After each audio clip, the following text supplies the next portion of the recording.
Sweeney Todd, si tukang cukur iblis dari Fleet Street, merupakan legenda yang sangat populer dari Inggris. Kisah mengerikan tentang Sweeney, si tukang cukur berdarah dingin ini, mulai menjadi perbincangan di pertengahan abad ke-19 setelah muncul di buku-buku, pementasan drama, serta film. Kisah pembunuhan sadis Sweeney Todd juga kembali diangkat ke layar lebar pada tahun 2008 yang diperankan oleh aktor kawakan Johnny Depp. Namun siapakah sebenarnya sosok tukang cukur pembunuh ini? Apakah ia benar-benar sosok nyata atau hanyalah sebuah karakter fiksi?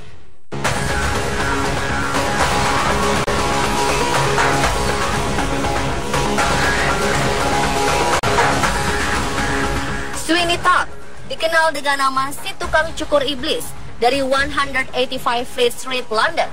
Sweeney merupakan seorang tukang cukur yang sangat sukses dan kaya. Namun ternyata kekayaannya ini ia dapatkan dengan cara yang cukup sadis. Sweeney tak ragu membunuh para pelanggannya untuk kemudian merampas harta benda yang mereka bawa. Untuk melancarkan aksinya, Sweeney telah mempersiapkan segalanya, termasuk membuat kursi khusus yang akan terbuka ke bawah ketika ia menginjak ruasnya. Ketika lantai terbuka, maka pelanggan-pelanggan malang Sweeney Todd akan terjatuh ke ruang bawah tanah. Jika tidak langsung meninggal karena jatuh ke lantai bawah, maka Sweeney telah bersiap membawa pisau cukurnya untuk menghabisi korbannya di ruang bawah tanah. Usai menggeledah dan merampas seluruh harta benda korbannya, Sweeney langsung menyeret tubuh mereka melewati terowongan rahasia yang terhubung menuju kediaman kekasihnya yang bernama Marjorie Lovett.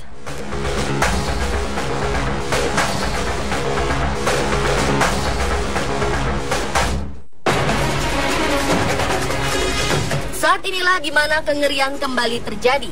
Marjorie Lovett yang mengelola toko pai daging bernama Meat Pie Shop ini menggunakan daging korban sebagai bahan untuk membuat pai daging. Dikisahkan, toko pai daging milik Marjorie Lovett sangat ramai dikunjungi pembeli. Harta benda serta pakaian korban tersembunyi dengan baik di kediaman Sweeney Todd. Sementara itu, sisa-sisa tubuh yang tak digunakan untuk membuat pai dibuang ke kubah yang telah tak terpakai di bawah gereja Dunstan, tak jauh dari kediaman Sweeney. Semakin hari, Sweeney semakin brutal dan berani. Bahkan nafsu membunuhnya tak pernah terpuaskan. Menurut Peter Henning yang menulis buku Sweeney Todd, The Real Story of Demon Barber of Fleet Street, Sweeney Todd melakukan aksi sadis ini selama 17 tahun dan telah membunuh tak kurang dari 160 orang.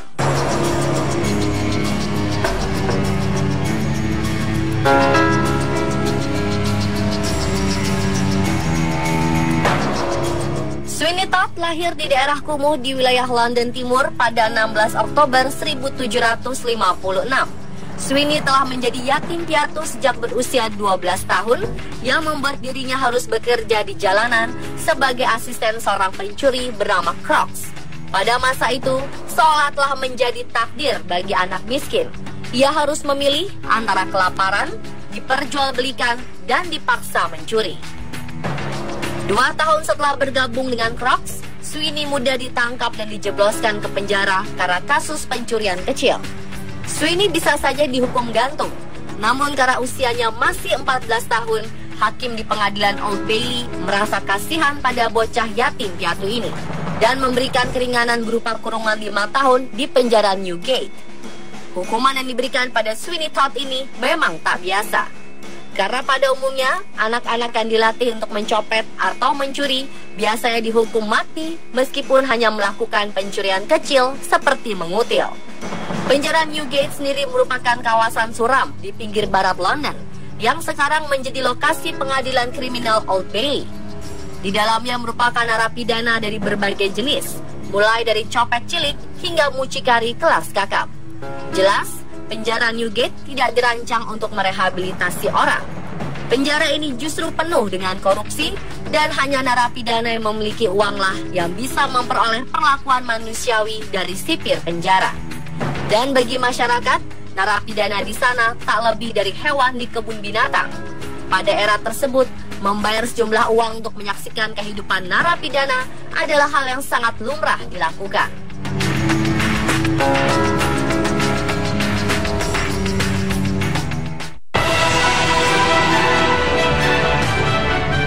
Di dalam penjara, Sweeney Todd mendekati dan meyakinkan tukang cukur penjara untuk menerimanya menjadi seorang asisten. Sweeney tahu bahwa ia harus tetap mencari uang di penjara untuk menyuap para penjaga. Seseorang tanpa uang di penjara Newgate berarti harus siap kelaparan dan kedinginan. Plummer, si tukang cukur penjara, sedang menjalani 4 tahun hukuman karena penggelapan ketika Sweeney Todd di penjara. Ia mendapatkan cukup banyak uang berkat narapidana kaya yang masih suka memanjakan diri dengan bercukur. Ia akhirnya menerima Sweeney untuk bekerja padanya. Salah satu tugas Plummer adalah untuk mencukur narapidana yang hendak dieksekusi, dan Sweeney seringkali turun tangan untuk membantu. Keduanya sangat kompak dan sama-sama tidak jujur. Selain bercukur, Plummer juga mengajarkan pada Sweeney bagaimana mencuri uang dari saku pelanggan mereka yang tengah bercukur santai. Setelah melewatkan hukumannya di penjara Newgate, kebencian Sweeney Todd pada orang yang memiliki kehidupan lebih baik darinya semakin besar. Ia pun sepertinya punya keinginan untuk menghabisi mereka dan mengambil hartanya. Karena bekalnya selama di penjara inilah, Sweeney mendirikan tempat cukur sendiri di samping gereja St. Dunstan di Fleet Street setelah bebas dari penjara. Rasa benci sekaligus keinginannya untuk memiliki banyak uang membuatnya gelap mata dan memutuskan untuk menghabisi para pelanggannya. Bekerja sama dengan kekasihnya, Sweeney Todd tega membunuh ratusan orang. Apa yang terjadi selanjutnya? Bagaimana nasib keduanya? Sementara beberapa pihak meyakini Sweeney Todd hanyalah karakter fiksi, banyak pihak percaya sosok Sweeney benar-benar pernah ada. Terbukti dengan kebenaran adanya jalan Fleet Street di London. Nantikan kelanjutan kisah Sweeney Todd, si tukang cukur iblis, besok hanya di On The Spot.